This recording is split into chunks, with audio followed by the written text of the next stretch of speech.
Warning! Bitag Live Morning caters to mature audiences. Topics discussed are particularly on hot, timely, current issues purposely intended for Filipino viewers and listeners worldwide. Discussions may contain language that may not be appropriate for some sensitive audiences.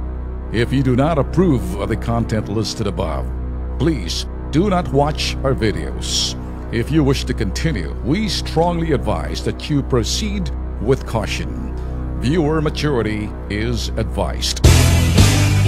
Merong ibang kumpanya nagbibigay ng 18th month pay. In other words, maliban doon sa binibigay ng batas na 13th month, may 14th month, may 15th month, may 16th month, may 17th month, may 18th month. Wow, ang dami noon, di ba? Can you believe that? Kilala ko ho yan. Tanong niyo ho kay Migs. Si Migs ho, kaibigan ko, si Migs Belmonte. Alam niyo ho yan? Sila ho yung marami ho mga pagbibigay-bigay. Iba ho management talaga ni Migs Belmonte. Si Miguel Belmonte ho ng Philippine Star, CEO and President. Good morning sa iyo, Migs. At alam ko ho, yung mga nagtatrabaho sa Philippine Star, happy ho sila eh. Lagi ho sila masaya. Iba talaga yung mga sinasabing well-managed kapag nagdala ho eh. Iba ho talaga pagdating sa mga tao. Normally, naintindihan ho nila kung ano ibig sabihin ng finance, operation, marketing, and research. The four vital functions of the organizations. May mga executives na magagaling talaga.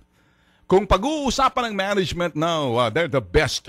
And syempre ho, pagdating ho talaga sa sinasabing marketing and sales, yan ho sinasabing backbone ng isang organisasyon. Media man o anumang pribadong, sabihin na ho nating ibang negosyo. Kapag mahina yung iyong sales, mahinang revenues, anong kikitain mo? Anong itutus mo roon sa sinasabing pangangasiwaan ng finance?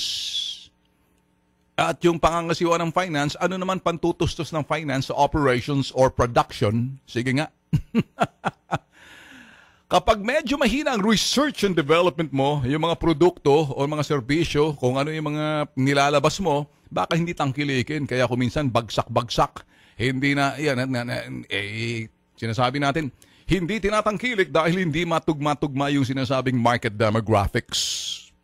Kaya iba ho talaga kapag ikay kumpanya, dapat naintindihan mo, you must be able to create demand for the market. Ano yung demand na yun? Whether serbisyo yan or produkto yan, dapat tangkilikin yan dahil tugma ka roon sa sinasabing demographics eh. Kaya ho sinasabi ho natin dito dahil patapos na hong taon, kaya maganda ho pinag-uusapan anumang produkto, serbisyo na iyong ilalako, na iyong gagawin at iyong sabihin na ho natin, ikakalakal, para doon sa merkado, mas maganda, kabisado natin yung merkado natin kung sino yung bibili ng produkto.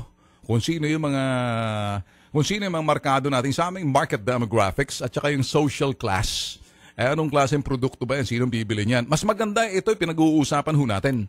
Kasi at the end of the year, lagi ho na kuminsan, marami ho mga kumpanya nagsasarahan.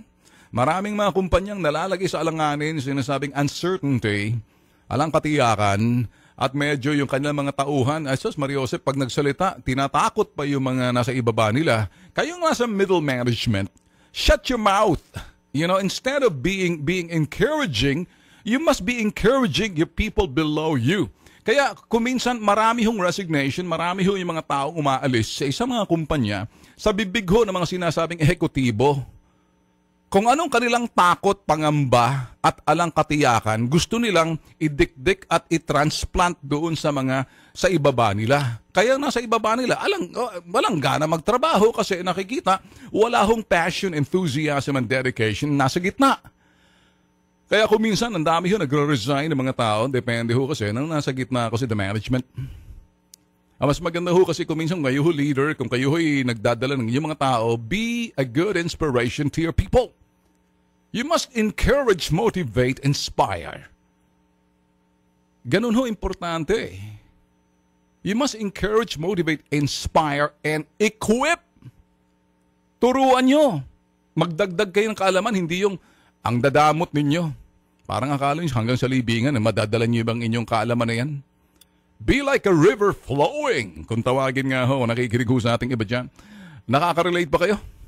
Kung tinatamaan man kayo, bato-bato sa langit, tatamaan, dapat mabukulan. Well, I'm talking based on experience. I'm talking based on what I do.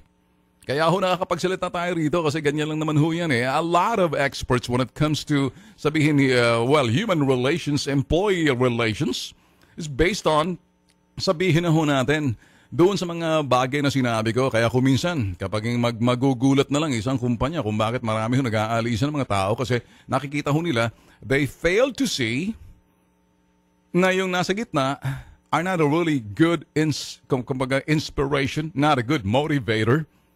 They're good in damping the enthusiasm ng mga tao nasa ibaba. Kung ano sinasabi, para bang kulang na lang, lumayas ka na.